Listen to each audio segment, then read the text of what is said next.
Welcome to Candlewick Library. I'm Cheryl, and today I'm going to kind of talk about what I'm planning on reading in April, if I can.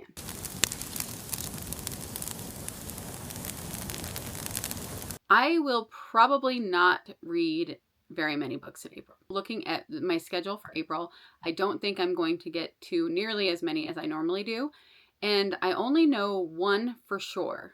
And then the rest are just if I can get to them. But I did want to mention 2 readathons happening in April that I would definitely be taking part in fully if I could. And there are other ones as well, other ones that sound really fun, but these 2 in particular I wanted to mention because I am going to try to have anything I read, I'm going to look and see if it will count for something so I can at least take part in them, even if it's just the smallest part. But I wanted to mention them so that anyone watching could go and take part if you can this month.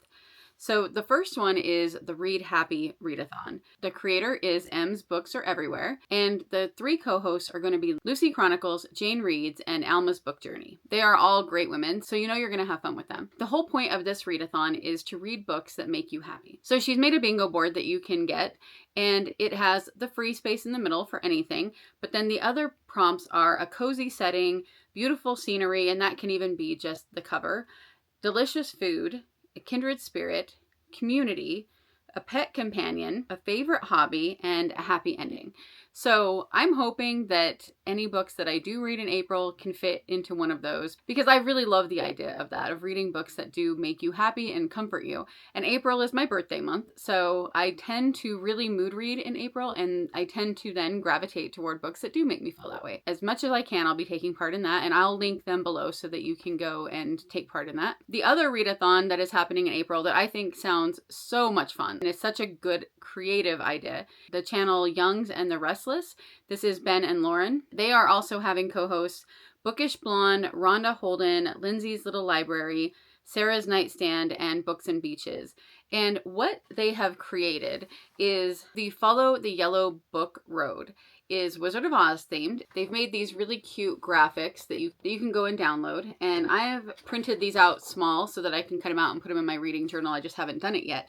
But it has the yellow brick road that you'll go along. So on the pathway, you stop at each of the co-hosts as a character.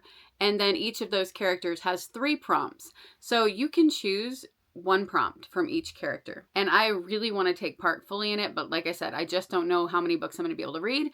So as I read these books, I'm going to go backwards and see if they fit any of the prompts. The only book that I know for sure I'm going to be reading in April completely is A Hope Unburied by Kimberly Woodhouse. This is going to be the very first book I read in April, so I know that I will get it read. This is book 3 in the Treasures of the Earth series, and in this one, it says that Eliza Mills defies societal expectations to pursue her passion. This is in 1916. She has published some papers under a false name.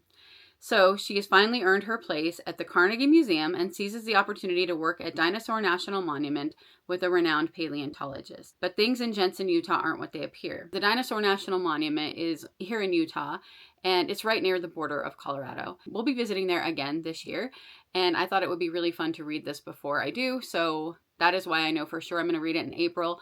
Also, I'm thinking this might count for my Jurassic Reading Challenge for April, which is for the Brachiosaurus Brontosaurus prompt, where it is a mistaken identity. Because she has published them under a false name, I think I'll be able to count it for that, I hope. And then the rest of my hopefuls I'm going to share in no particular order because I have no idea which order I'm going to want to read them in, but I am hoping to read The Curse He Chose by Alison Regina Gilliatt. This book came highly recommended. I believe it's a Catholic nun that wrote it, and it's a vampire story.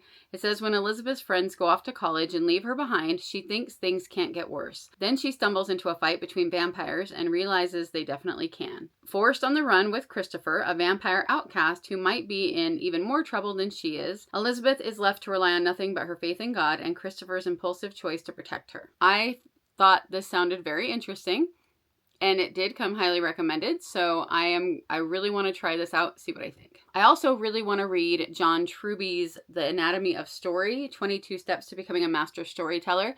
As many of you know, I am currently in the process of writing 2 books. So I thought it might be interesting to read this and see if there's anything in this that could help me with my writing. So that will probably be something that I will start in April, but I might not finish in April. I also talked at the beginning of the year about how I wanted to reread some of the Dan Brown books that we own to see if I still like them, see if I want to keep them. And so Angels and Demons is the first one. I think most people have heard of the Da Vinci Code, and so the books that are the same character.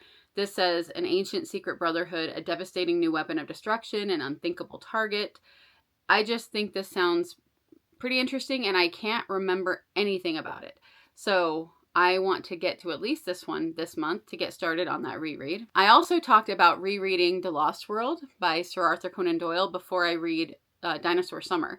And so I'm hoping to maybe get this in April or May and then read the other one in summer.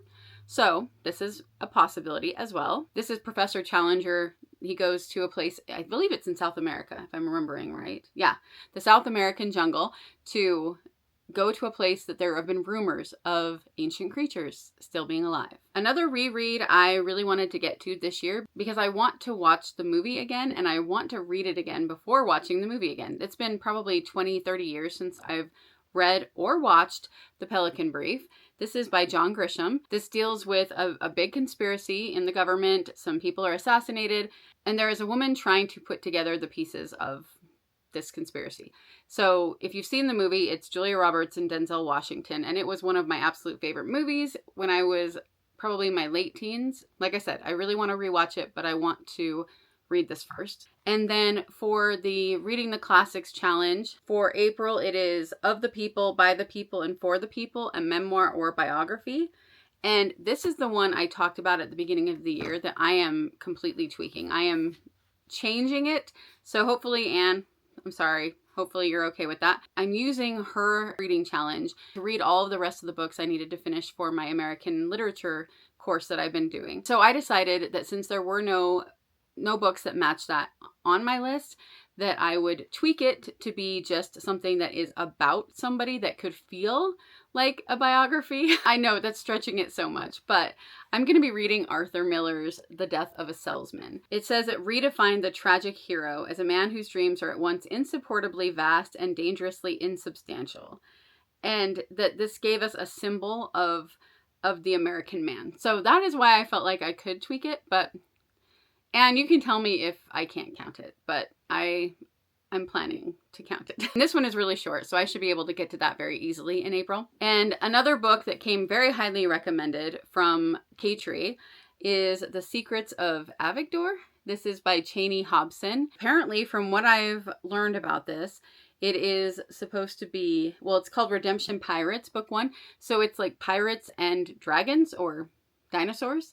So that really piqued my interest, and she talked so highly of it that I wanted to read it, and so this is another one of the priorities. And then I recently got Fallout by Carrie Stewart Parks. One of my favorite books last year was her book that had to do with early Utah history with the Mountain Meadow Massacre, and so I have been anxious to read something else by her to see if I like it as much, and this one sounded really interesting. It's about a girl who is an art teacher in an elementary school. And it says, when an SUV crashes into the building where she teaches, her entire world is upended. She manages to keep the children safe, but her car isn't so lucky. Oddly, her purse with her driver's license, credit card, and other identification is missing from the wreckage. The driver of the car apparently was shot before crashing, so there obviously is some kind of a conspiracy here too.